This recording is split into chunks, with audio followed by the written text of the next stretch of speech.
It is told that there was a time when Dr. Martin Luther was asked by somebody, where was God before he created the world?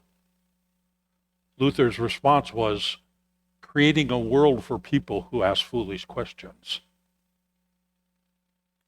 In some ways, Moses probably thought it was a foolish question. God, who are you? And as I go to the people and try to identify that you have commissioned me and you have given me permission to lead them on this great journey that you have before us, how do I convince them who you are and that it's you? God says, tell them I am. I am has sent me to you. My friends, there's so much to unpack in those two little words. I am. It tells us that he's in existence. And we come to understand that he's always been existent. Nobody created him. Nobody formed him. He just was and is to come. Even our liturgies and our prayers have that thought in mind, who was and is to come. The writer to the Hebrews says, Jesus Christ, the same yesterday, today, and forever.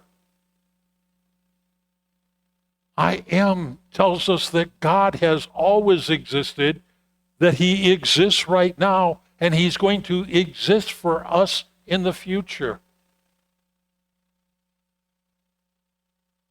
Why? And the answer is rather simple. To save us. To deliver us. The Nicene Creed clarifies that, who for us people and for our salvation, he came down from heaven. He came to deliver those Israelites, his chosen people, who had been in captivity for around 430 years.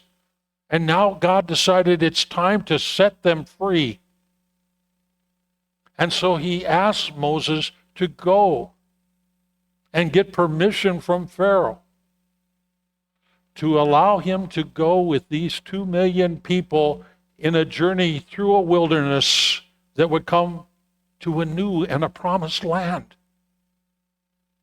They would become new people under a new covenant in a new land.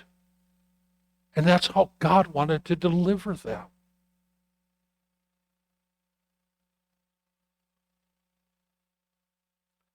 That's why I chose to focus on those words, I am, throughout this Lenten season. Because as we look each week, we're going to see how God in such unique ways does and has and will deliver us. He's delivered us by being the way, the truth, the life.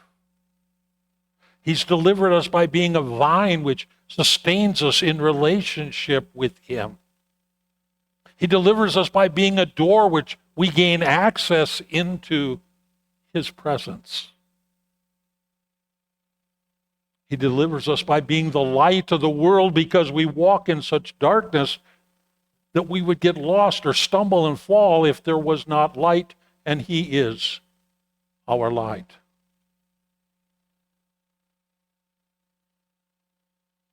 He delivers us by being the bread of life to give us sustenance, strength for the journey. He delivers us by being the good shepherd who laid down his life for his sheep. And then on Easter Sunday, we'll celebrate in such great victory That good news that I am the resurrection and the life, and he that believes in me, though he were dead, yet shall he live, and whosoever lives and believes in me shall never die. New people in a new land, journeying home. God does it all for us by being our I am. And yet somehow we get this foolish thought that maybe I could create a God that would sustain me, strengthen me, help me, comfort me. Maybe a God of entertainment. Maybe a God of wealth or abundance. Maybe a God of a good name so that people look up to me. Maybe a God of finances. Maybe a God who satisfies my earthly needs and desires. But my friends, that's not a God. That's something you created. That's something that I would have created. It has a beginning and it has an end. And Jesus told us that all those things are going to be eaten by moths and they're going to rust and be of no value at all anymore. That's why we turn to the great I am. And we're reminded of who he is in those beautiful words of Sir Isaac Watts, who wrote in his Hymn of Faith, "Our God, our help in ages past, our hope for years to come, our shelter from the stormy blasts, and our eternal home."